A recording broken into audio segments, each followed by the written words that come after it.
You got written up for teaching a guy to learn to read? So law enforcement, it's a cult because it's very one-sided. It's the ultimate improv class. Yeah, it really is. Before, everything was fine. The next morning, my wife found her in her crib having a seizure, flatlined, was resuscitated at the hospital. I mean, she came very close to dying. This is actually bring up a memory. He had an epileptic seizure in the middle of a shift. Like I tell people who's just starting out, you have you have all the tools that you need. You just got to get up there and embrace that darkness. Perfect line to end on. I realized early on, everything I learned in this academy has nothing to do with prison whatsoever. But yes, if you kids want to get into art, that's even worse than comedy. So just to let you know. All right. Now, if you just don't mind helping me clap sync. So we're going to clap 3 times just in case if the audio goes out of sync. So 3, 2, 1. It's not registering on your end. I can clap again. Okay. Can you clap a little bit closer to your computer? Maybe that'll help. All right, 3, 2, 1. Maybe like snap right next to the microphone. Perfect. That's awesome. All right. I think we're ready to go.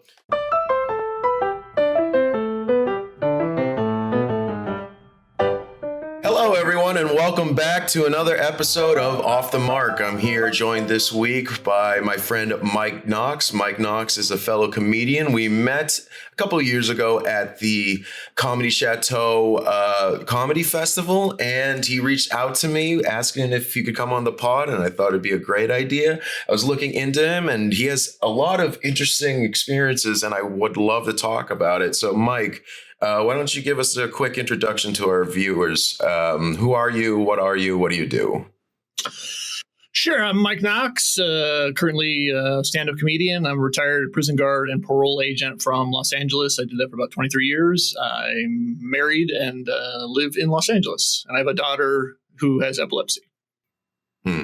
Yeah, and I was looking through some of your books. You're also an author. And one of your books, it was... Vivian's Reign. That's based on you and your wife's experiences raising your daughter, right? Yes. Yeah, no, I was reading the summary, and it's I was as a man who's trying, wants to get married and have kids one day. I was reading how, when you were an early parent, it was 23 months when your daughter had her first epileptic episode. Yeah, it was the day before her birthday. So she spent her second birthday in Children's Hospital. Oh, geez. She had the night before, everything was fine. The next morning, my wife found her in her crib having a seizure. She flatlined, was resuscitated at the hospital. I mean, she came very close to dying that day. So it was pretty traumatic. And wow. And pretty much from that age of 2 until the age of 8 was just constantly my wife and I watching her all night long because she was having nocturnal seizures and dealing with, schools and doctors, nurses, hospitals, realizing that nobody is really. I think one of the things about being an adult or being a parent is you think everybody's going to come to you. You see all this stuff online that people are going to be on your side and everybody's going to rally for you. You really realize there's nobody there. Nobody cares, and you really have to focus on taking care of your child if you have a sick child, because you're going through your life kind of thinking, this parenting stuff's going to be easy. And so it was kind of just a crash course in parenting for a very long time. Yeah, no, I mean, parenting's already a tough profession, and, just getting started with it, that happening to you, I can only imagine. And you and your wife are tough people, getting through that and showing you the love you show to your daughter. Has it been getting better with how old is she now? So she's 19 now. Okay. And she's been seizure-free 9 years. So at the age of 8, she got a vagus nerve stimulator, which is like a pacemaker for your brain. That absolutely saved her life and allowed her to, we went from a doctor saying she's never going to progress past the age of past second grade, education-wise. pretty much saying like she's going to have all these problems that, there's no need for it. She got into college that she wanted to go to, and her grade point average 4 times higher than mine. So she really had a lot of, with her epilepsy, having seizures, constantly having memory problems, a lot of neurodivergent problems. She's really just, been a rock star the entire time and really fought through all of it and gotten where she is today. And she deserves everything. She's a great kid. Well, that's amazing. I'm so happy to hear that. I know 2 people in my life who've had epilepsy. One of them is a good friend of mine that I actually saw a couple days ago. She just had her first seizure in a couple years, coming on from stress. And I actually worked with someone in college who had epilepsy. Now this is actually bringing up a memory. He had an epileptic seizure in the middle of a shift. I was working at a coffee shop, and all of a sudden I hear him gag. He's going, and everyone, it's like the loud coffee shop goes silent. We all turn to him, and then he starts spitting out blood. And I think he bit his tongue. So I run in and I grab him from behind. I'm trying to like get in his face, like, lightly slapping. It's like, dude, talk to me, man. Talk to me. Like, no one knew what was going on. We didn't know he was epileptic at that point. And luckily I told someone to call 911, got one of the other workers to get one of the younger girls out of there from seeing it. It was a hell of a day. And sadly, he had a roommate that was a bad influence on him, and a doctor told him to stop drinking because, it messed with his seizures, and he didn't. And he ended up having a fit while walking down the stairs, and he unfortunately passed. Oh, wow. Sorry. It was a really sad case. He was a really nice guy, and he was an exchange student from Nepal.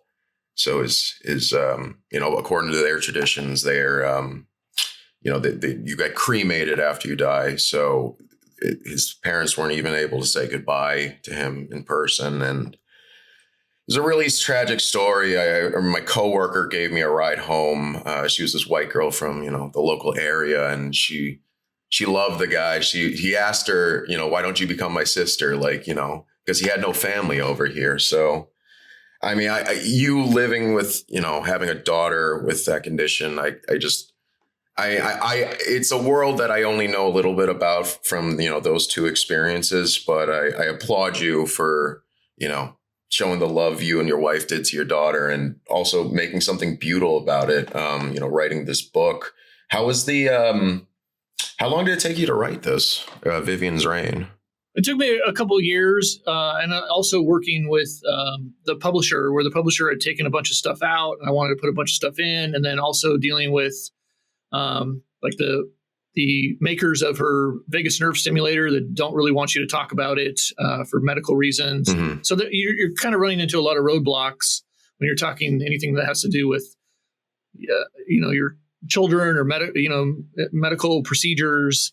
And then I was always preoccupied with watching her. So it was kind of, in a sense, it was helping me too, because I was having something to focus on when I wasn't watching her all the time, which was to focus on, writing this stuff down, and also to write down for her, because of her seizures, she's, her memory's wiped out. She can't remember any of it. So it's really a diary about her life, her early life, that she doesn't really remember.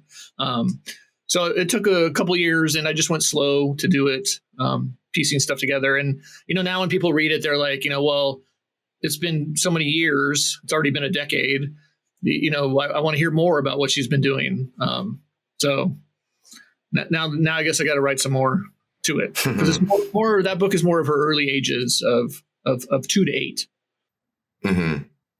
And it sounds like the book was creating it was a form of therapy for you, as well as a way to, kind of like a family video or record or diary that your daughter couldn't keep herself.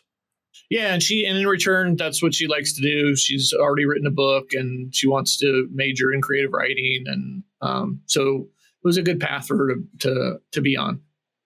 That's beautiful. Maybe you guys can write the sequel together. Yeah, that'd be awesome. Yeah. Well, yeah. Well, it's really you were not only dealing with the trauma of raising the daughter with her troubles at the time, but I was reading through this. As we said, you were a prison guard and parole officer. Your wife had her own demons as well. That you had demons as an adopted child, and her as a biracial woman who has the hearing loss.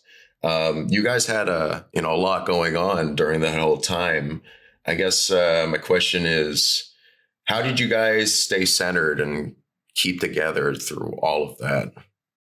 Well, I think the main thing is with her epilepsy, or when you're dealing with a sick child, is that was my focus. So it was,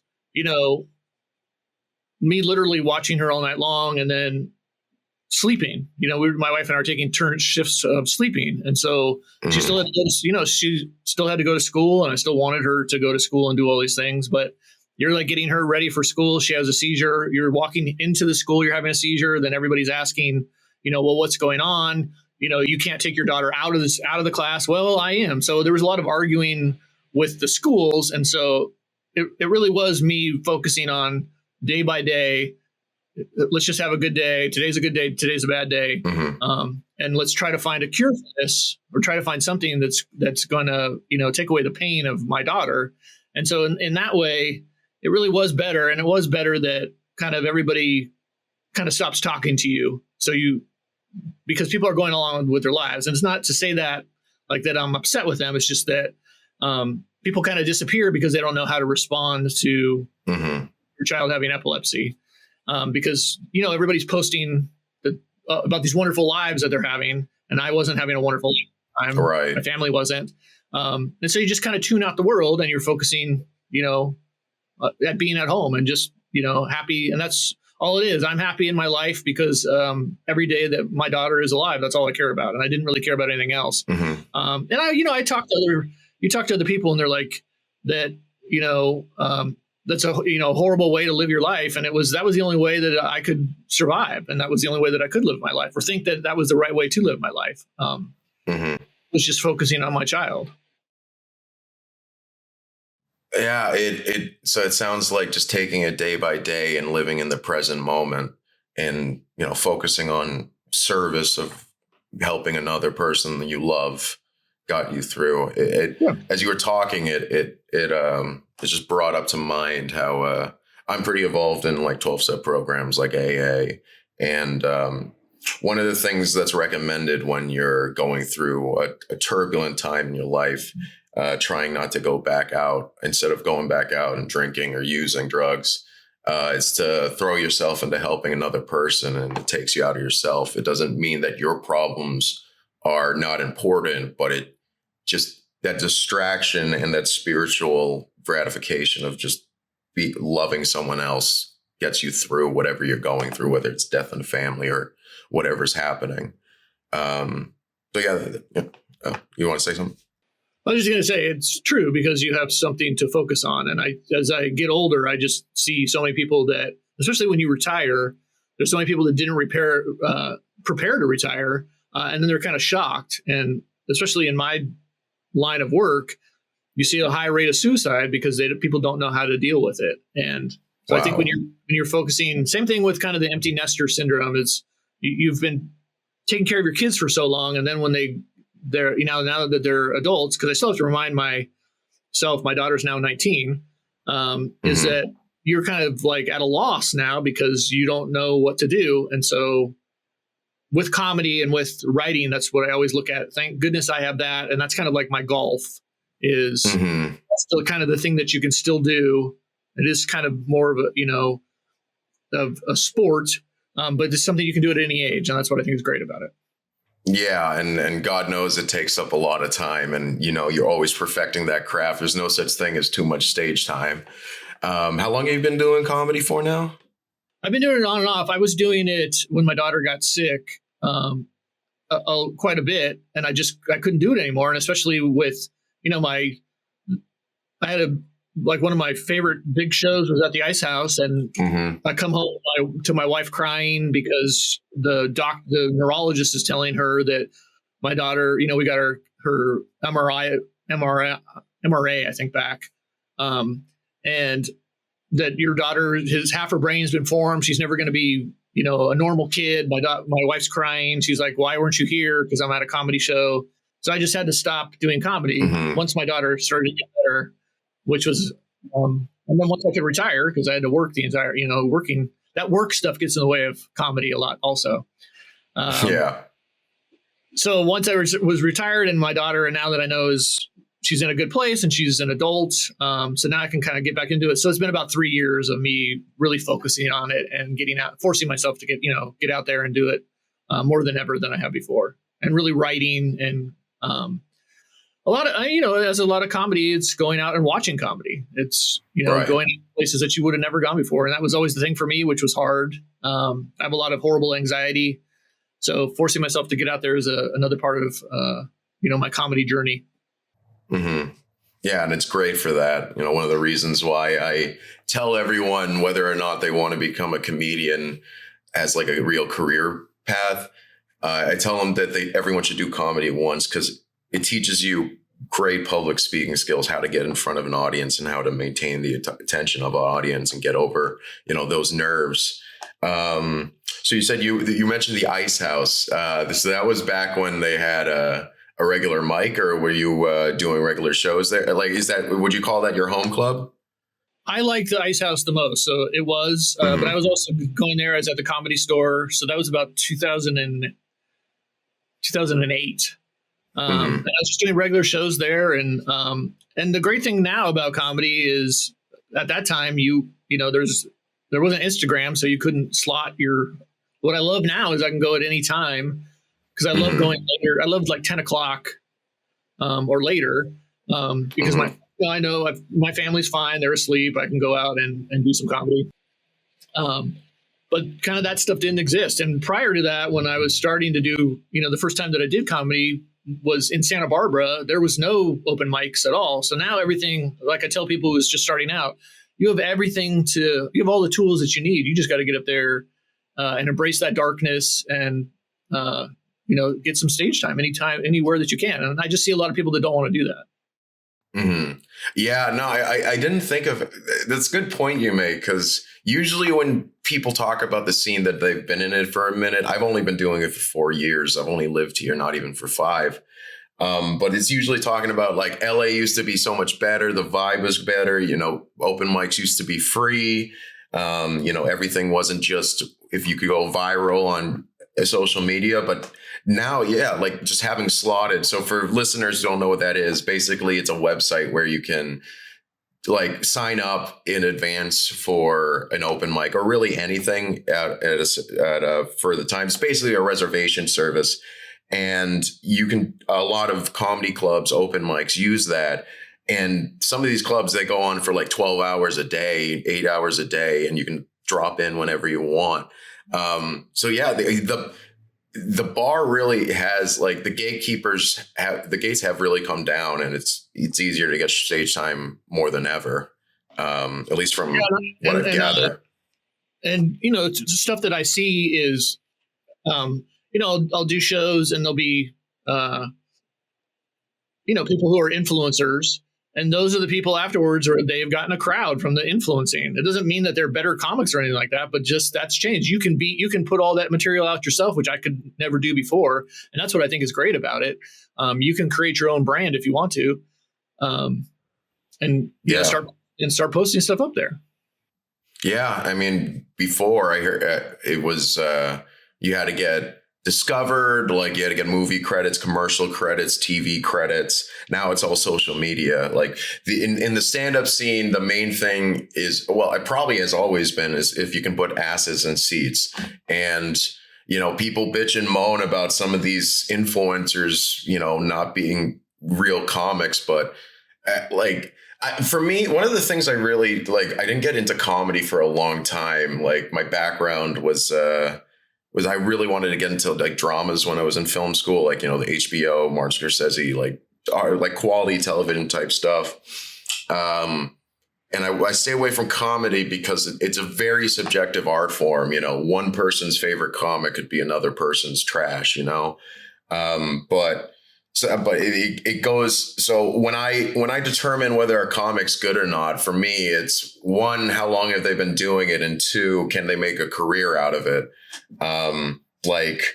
For instance, I'm not the biggest fan of Sarah Silverman, but she's definitely a better comic than me because she's done TV shows, many specials. You know, she's put in the work. For me, it's a work thing, not so much as whether or not I subjectively like their stuff. Like, what would you consider like a good comedian? My favorite comedian is Kirk Fox. But I really, whoever can get up there on stage Mm-hmm. and you know, give 5 minutes or give 2 minutes, you're a comedian. Yeah. So I know that people argue whether or not you're getting paid or not, but in my eyes, it takes a lot of balls to go up there anyways. Yep. What I don't like is the comedians that come on that are they're not nice to you. And those are the ones that kind of, they can become successful, but most of them fade away from that. Which when I met you, there were a lot of comedians there. You were one of the nicest ones that I talked to that night. And I think that's very important in the comedy world. A lot of people are moving to Los Angeles with this idea of this dream, and it's work. It's hard work. And yes, there are horrible people, but there are more horrible people in my law enforcement job than the people I've met so far on film sets or doing comedy. It's just everywhere. It's human nature. You know, people are going to look and see how they can, you know, put people down. And you've got to have a thick skin, which is something I couldn't take before when I was younger. And now it doesn't really bother me anymore. Mm-hmm. Well, thank you for those kind words. I really appreciate it. I try not to. One of the things I tried to make sure I didn't fall into. I'm originally from Boston, and I was worried about, you know, if I moved out here, I'd fall into the LA fakeness, the stereotypical, and that I've experienced with some people. But I don't know. I mean, I'm not going to say I've done it perfectly. I'm definitely not immune to it. But thank you for your kind words. It's good to know that some of my efforts, you know, or at least masking my asshole side, if not shining through my good character. But so you hit on a little bit about law enforcement. So that's definitely something I want to dive into. So you were a prison guard and a parole officer for 23 years, you said? Yes. Okay. And you said though you met a lot more people, bad people in that than in the film industry or the entertainment biz. Yeah. And, because I started, that's what I planned to, hey, I'm going to retire and I'm going to go out there and I'm going to try to do acting. And I've gotten, acting really is like comedy. It's just a numbers game. I've gotten 35 acting jobs out of over 1,000 auditions. I did a commercial last week, so it's 36. And I don't have an agent. I'm not in a union. I'm not in a hurry to do any of that. You know, I was just taking acting classes and seeing if I could do it. And I just got my W-2s back, made a couple $1,000s doing commercials and TV shows, and I'm just having fun doing it. And from what I see is that there's so many people that are kind of moving to get that fame. And if you don't want the fame, you just want the money, you're going to be okay. So law enforcement, it's a cult because it's very one-sided. I'm supposed to be telling these guys criminals. I'm supposed to be telling them what to do. Well, on a film set, everybody has a job to do. Everybody wants to do the job. Everybody wants to be there to get paid and they want to get the job done. Law enforcement, nobody wants to do their job. Nobody wants to, you're trying to find somebody. Hey, I need to go arrest this guy. Will you help me? No, I got another job. I got to go somewhere else. So you have more problems with the people you work with than the criminals. And with film or comedy, for the most part, everybody is getting along with each other. And that's what I like about it is everybody has that goal in common. Like with comedy, your goal is to get up there and kill on stage. You can't sit around and blame the audience for not being drunk enough or not being happy enough or whatever. That's your job. Yeah. And going into law enforcement, I thought, oh, I've gone to these 2 boot camp academies. I'm going to have all this training and I'm going to know what to do. And the training is just so that the state can cover themselves. It really is. It's all improv. And that's when I got out of it, I was like, oh, what I've been doing going into these homes by myself is improving to save my life to get out of it. It's the ultimate improv class. Yeah, it really is. Some of these improv classes should start just doing cop training. Like, hey, so today you're gonna go into this trap house and convince them that you're not wearing a wire. Go. I think that'd be an interesting setup. It is great, and I was always afraid of improv. And when I retired, I went to Groundlings and other places like Improv for the People, and I was like, oh, I was always afraid of this, but I've been doing it the whole time, except for the singing part. You didn't have the chance to sing too much when you were trying to arrest someone. Probably singing in fear as I was walking away. Yeah. Well, I want to get more into your experiences as law enforcement. So you had the first book with Vivian's Reign, and you have another book called Straight Fish. And it's a fictional tale, but it's based on your own experiences, correct? Yeah. So when I had written it, the problem with law enforcement is you're basically signing like a non-disclosure where you're not allowed to talk about it. Mm-hmm. And then like in the prison, they don't invite you to come visit the prisons. So there's the whole idea is to, not have the information flowing in and out. So people don't really know what goes on in a prison. So I just thought it'd be better if I just said, this is, make this fiction. Mm-hmm. I don't get sued. And I don't think I'll ever write a nonfiction because people just get angry about it. Yeah. It's better. I think fiction is a lot better. But there were just so many stories when I worked in the prison because it's a city within itself that I was like, therapeutically, I was writing all the time because it is so depressing in there. And straight fish means you're a brand new person. Yeah. Yeah. I remember reading that and it makes sense. I've heard in prison shows, they call them new fish, like when a new guy comes in. And straight as like, I'm guessing it comes from like, straight edge, you're like you're a new guy, like what's the word I'm looking for? You're more of not as experienced. Go ahead. You're straight as an arrow. Yeah. Straight as an arrow. Because you would come in from the training, from the academy, your brand new uniform, your brand new haircut. Mm-hmm. You realize, oh, everybody else is dressed like a slob. They haven't even washed their uniforms, but you just got out of the academy. Everybody knows, like all the inmates know, you're brand new because your uniform is glowing pretty much. You're still idealistic and, taking the job seriously. You're always taking it seriously, but then you're kind of I realized early on, like, oh, everything I learned in this academy has nothing to do with prison whatsoever. I mean, there's nothing to talk to do with anything. It was just trying to cover them so they wouldn't have a lawsuit. Jesus. Did you get in any trouble? Like, if there's anything, by the way, you need me to edit out, please let me know, because I don't want to hear that, woke up with a shiv in your side because of something talking about this book.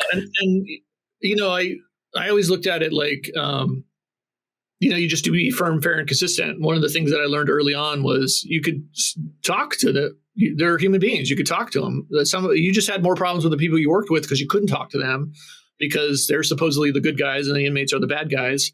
But just simply talking to them at a normal level. And a lot of times, I'd say the worst trouble that I got in was I helped a guy learn to read. And I got written up for that. You got written up for teaching a guy to learn to read? Yeah, because you're wasting state time. So there are just aspects of the job that I just thought were so stupid and humiliating. But it was, you're dealing with people who they're upset. It was basically like green against blue. And if you were talking too long to an inmate, some other officer would come up to you and be upset that you're talking too long to them. But there's so much downtime, you're talking to them. Not like you're not doing anything wrong. And certain housing units, you're supposed to get to know them because they're in your housing unit. There's 200 of them. It's to your benefit to understand who they are, and especially their names, because like when you're first walk into a housing unit, there's 200 guys there. You don't know any of their names. Well, you got to learn their names. Otherwise, they're not going to pay any attention to you. So that's the very first thing, learn their name and then learn who they are and how their character is. Because you're going to have happy people. You're going to have angry people. You're going to have people that are always trying to get over on you.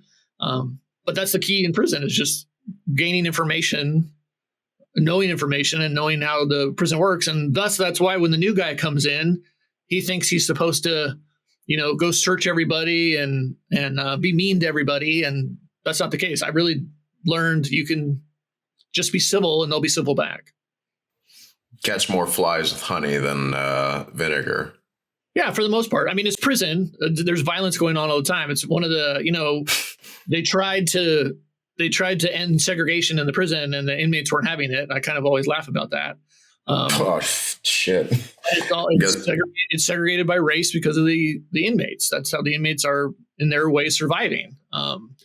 Because when I started in the prison, they weren't segregated. If you had an issue, the prison wasn't segregating. It was very early on where they were just having. Oh, now they're having sensitive need yards. Oh, you got in trouble. You're a snitch, or you have trouble with gangs or something like that. We'll kind of protect you.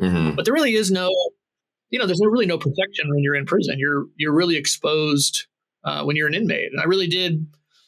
Like putting myself in that situation was like, I don't think I could ever deal with that because you don't really ever know their stories and then you get to know them. And it's like a lot of them kind of had the same story, which is, I just came to Los Angeles to party and then I got in a car accident. I was drunk and a guy died and now I'm doing 2 years. That could kind of happen to anybody. Yeah. It sounds like, you get the stereotype that prison guards are like these unfeeling assholes, but it sounds like your experience made you empathize a lot, like see the humanity in a lot of the guys you were talking to. I mean, don't get me wrong. Yeah, there are definitely guys like that. And the reason for that is that it's good money. And so you have people that are like, they look at it, it's great money, it's great benefits. And so they're looking at it like, oh, this is a great job for me to have. But she didn't really need any kind of prerequisite to do it. Well, make a note of that in the back of my head because currently I'm on the job market. Getting back to some of the, dealing with some of the inmates. There's a quote on the Amazon page saying, I couldn't believe someone would live this life without taking responsibility for what he had done. I wasn't going to change their minds, and that was just the point. It was up to the inmates to change because they were the ones who'd put themselves in prison. The only remorse the inmates ever showed was for getting caught. So it sounds like, from our whole conversation so far, it sounds like there was a lot of humanity, and they were, you got in more trouble with the guards than the prisoners. But has your opinion changed since writing the book, or is there like certain prisoners that are just like that passage? They're exactly like that. It's not that it's changed. It's just that I can't change somebody else's mind. It's like what's going on. It's like what's going on right now with ICE is that 40% of the people in the prison when I was there were illegal, but they were just sitting there and nobody was coming in there to deport them because of politics. And so a lot of politics come to play and people just don't want to hear it.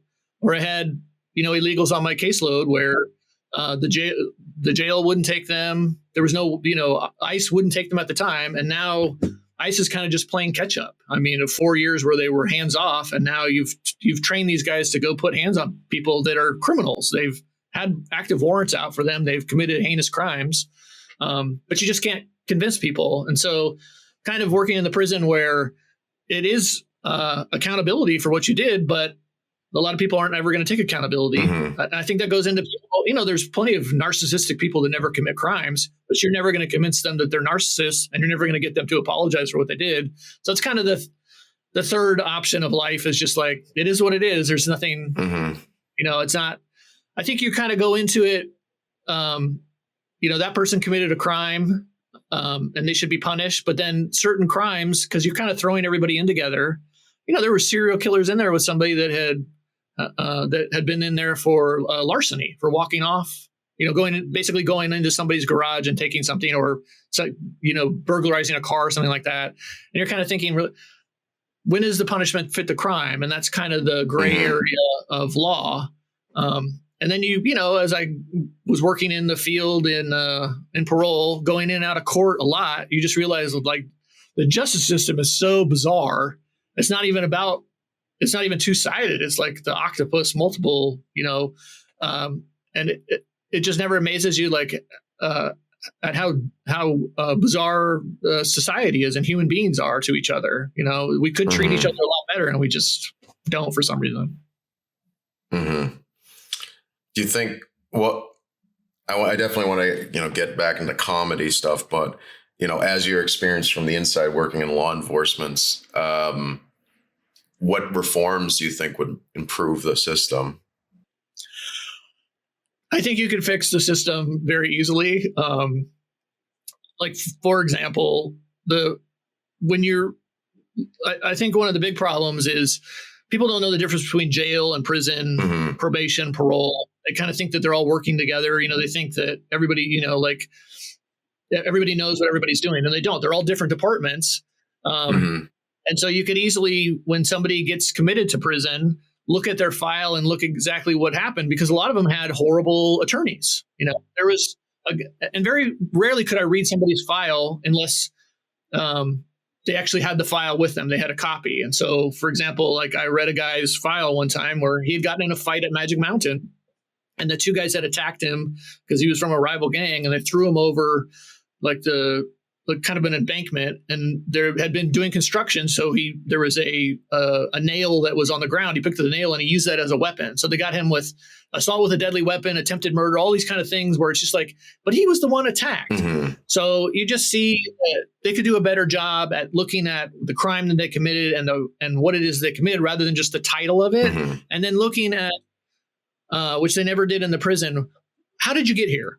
What did you come from a broken home? Did you have some sort of abuse? They don't ever talk about that. And then it's not like there's groups of, hey, let's figure out a way to, so you don't come back here. They don't ever talk about it. And so really what that does is that conditions people that, prison's not really a bad place. I get to come in here. I'm taken care of. And that's what you see. You see them coming back willingly, because it kind of becomes a career for them. It sounds horrible, but you'll talk to them and they come back and, oh yeah, it's the holidays. My old lady wanted me to get a job, and I don't want to have to get a job. I have to get gifts for my family. I'd rather just come back in here with my friends. And so it becomes this very, this very warped way of life, because they've all been institutionalized, where I wasn't institutionalized. I was, I was taught, it's going to be on your permanent record, and you better not do this because you're going to go, you'll end up going to, reform school, or you're going to get kicked out of school. And so what I thought was these devastating things, then you talk about their lives or find out about their lives, and you're like, oh my gosh, I don't even know how they survived, because they've had so much trauma. And it just normalizes it. And then you're, with parole, there was parole court. And so you could have a crime that was on the streets, not a crime, but parole would then violate you for it. So it's just like you kind of get stuck in this revolving door of, it's just easier to commit a crime and take my chances going to court. And, that's why they call it a clown show. It really is this kind of, circus going on, and somebody like me that is like, hey, can we change things? That I'm the one that, is laughed at for saying it. Right. So wait, there are crimes that apply to parole but don't apply to general real life. Like, what would an example be? So you would have,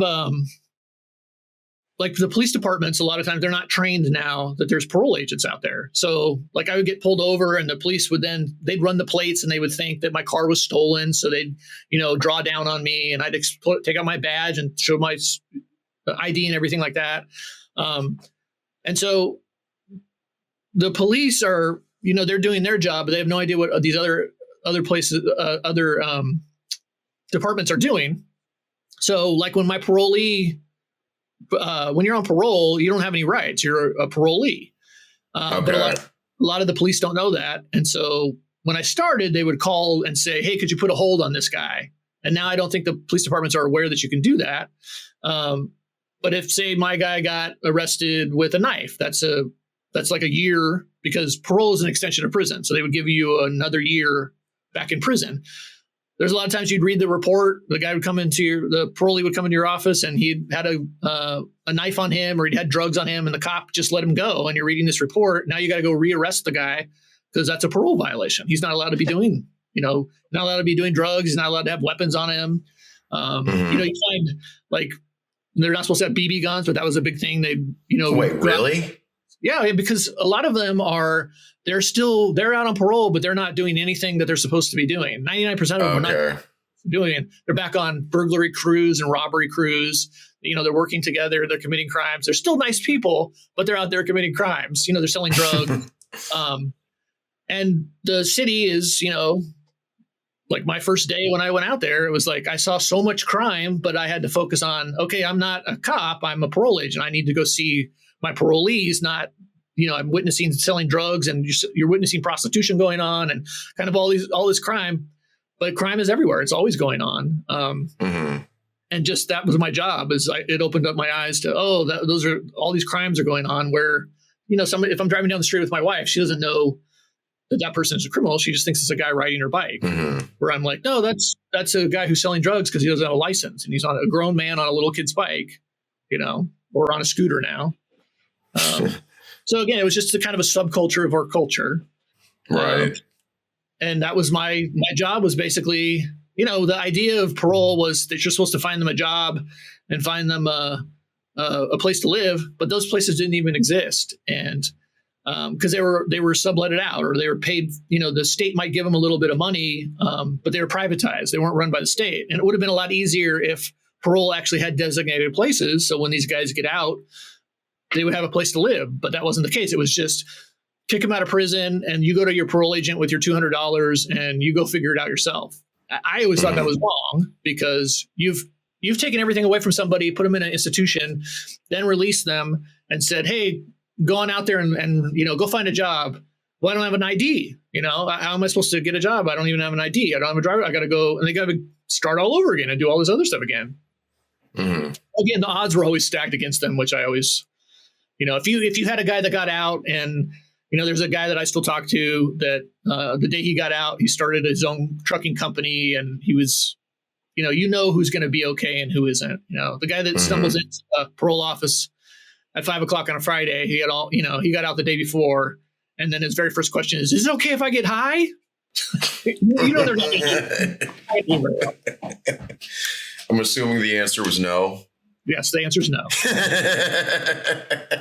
Which one was, I guess, less taxing, being a prison guard or parole officer? So the prison to me was more taxing because it's so depressing, because you're inside, you're locked inside, and then you're like, you couldn't just leave. With parole, at least when you got frustrated by your supervisors, you can at least, hey, I'm going to lunch or whatever. You're out there, I'm driving from the north part of the valley all the way to Long Beach. You're in your car. You're in your car most of the time, so you're by yourself. So I like that. At least I could have a little bit, but the entire time I was just always stressed out, and just having a lot of problems because you're always blamed for everything. If your guy makes the news, if your guy stabs somebody at the 7-Eleven, it's your fault. It's not his fault, and that's what I never agreed with. But they're constantly kind of dangling that carrot over you of you're going to get fired because your caseload of 100 people, somebody committed a crime, you weren't anywhere near it, but it's your fault. And that was the problem I had with parole. Well, what do they expect you to do? Like sniff them out and get them back in jail before they do that? Nothing. It was just somebody to point fingers at, and that's really what parole. There's no reason for parole. They could get rid of parole, but it's just kind of a punching bag for everybody. It's like when the police are writing down, or the news is saying he's on parole. And so it was like, it's not the police's fault anymore. It's parole's fault. Okay. It's really just a way to shift blame. Yeah. And it makes it's like the horrible, I would always read the horrible prison guard union. Well, the teachers union makes a lot more money than the prison guard union does. And they use it a lot more in horrible ways than the prison guard union does. But that's a union too. Yeah. Well, I definitely, I want to hit on how does, from all your experiences being a parent of an epileptic daughter, um, being a prison and parole guard, how does, is that where you derive most of your comedy? Yes. And because I could never talk about it before. I mean, there were a few times where somebody saw me at work doing comedy, and they tried to get me fired for it. Oh, geez. But to me, that's my identity. My identity was I was a prison guard, and I have a child that's disabled. I'm a family person, and I had to work. And so, but it's also that pain develops into a good little comedy routine. So with the epilepsy, I'm not making fun of epilepsy. I'm just letting people know that, this brain disorder that's been around for thousands of years, and nobody can still get on the same page. And people are still making fun of it, and it's not funny at all. None of it's funny, but it's showing people, my vulnerabilities when I'm on stage. Mm-hmm. That's another thing with comedy. And I went through this. You do this as a comedian is you might get laughs being the cool guy or saying cool stuff or whatever like that. But really, it's not about those big laughs. It's about people remembering, oh, this is the person that talked about comedy, which is something that resonates with me. Is I will always talk to somebody afterwards that has a family member or they themselves have epilepsy. And, they'll just say, you made me really realize what my sister went through or my parents. And I think that's the comedy gold is when you're connecting people in the audience. Yeah, no, I agree. I've had a couple experiences like that. One was in particular, like part of my act is talking about being Filipino from Boston and half Filipino. And after one of my shows, actually at the Chateau, it might have been when I actually around when I met you, a Filipina came up to me and told me how much she enjoyed my set and related to the experiences I was talking about. And that as a comedian, that's one of the best feelings, the best things to hear. Like someone genuinely connected, not just found you funny, but also just connected with the subject matter and your identity and the way you're processing your experiences. That's a beautiful thing. And if anyone hearing this, be sure to come up to us after the show. If you hear anything, come up to a comedian after a show, if anything hits to your own experience, because I'm sure they'd love it. Oh, they absolutely. Yeah. All right. We got a couple more minutes. I want to give you a chance to plug, but let me see if there's anything else I want to hit on. Oh, actually, I was actually interested in this. So Frugal World, I saw that on your link tree. I was kind of confused what it was. So is it an art exhibit of prisoners' work, or what exactly is it? So they're the found objects of contraband that I found in the prison. Okay. A touring show that I did with artist Kim Abels. And it's pretty much, prison shanks and tattoo guns and all the stuff that I would find. My job was when I was searching is to find those things that they're not allowed to have. And I just always found them very fascinating because we're such in a world now, especially with AI, where I think people have lost the ability to actually create things by hand. Some of the greatest artists, that I ever met were inmates in prison. Wow. They would there was one guy that, they'll give you like the inside of a pen, just the pen. And this guy could draw checks. He was a forger and you could do that freestyle. And I was like, this is awesome.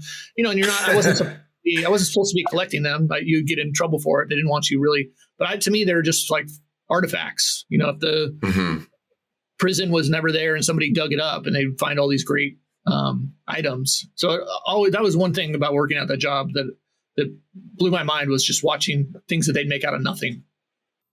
Okay. Yeah. So, I mean, there was, and are these pieces yours, or it was a bunch of different? Okay. They are. I own them. They're just contraband that I collected. So Kim Abels took them kind of around to different art shows. So it's part of her collection. Okay, because I see like Shella Pinkell, um, uh, Kim. Oh yeah, there's Kim Abels as Dolphin. Yeah, so it was just Um, a collection of hers, and she's. I think we've done four shows with her so far. is it still available to see, or is it up anywhere? I think it's up anywhere right now. Okay. But yes, if you kids want to get into art, that's even worse than comedy. So just to let you know. And I think that's a perfect line to end on with some good career advice. Well, Mike, this has been a fantastic conversation. I'm so glad you reached out to me. I had a blast researching you and talking to you. I feel like we could go on for hours with some of your experiences. You're a treasure trove of great, cool stories and great experiences on the human spirit. And yeah, it's been a pleasure having you on the podcast, man. Yeah, thanks for having me. I appreciate it. Is there anything you want to plug? Any like social media you want? How can people find you? And do you have anything coming up? Sure. You can find me on Mike Knox Comedy, Instagram, TikTok, or MikeKnox.com. I got a show at the Elysian Theater the 13th, and I got a show at Astronaut City in Arcadia on the 20th. Okay. Hopefully, I don't know when this pod will get out, but hopefully, if this comes out before then, you should go see those shows. But if not, follow him on his social. What do you say? I just said follow me on Instagram. Yes, follow him on Instagram. That way you can see the future shows. Mike, it's been a pleasure. Thank you so much for your time today. This has been another episode of Off the Mark. I will see you guys next time.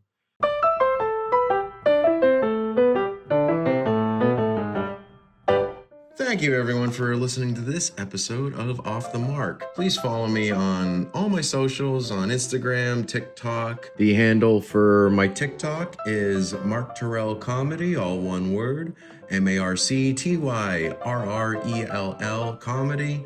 And I have two Instagram accounts. One is my main, that's just Marc.Tyrrell, and the other one is my comedy account, which is same as my TikTok. Be sure to like and subscribe, share with your friends. That stuff helps like you wouldn't believe. Thank you so much, and I look forward to seeing you in the next episode.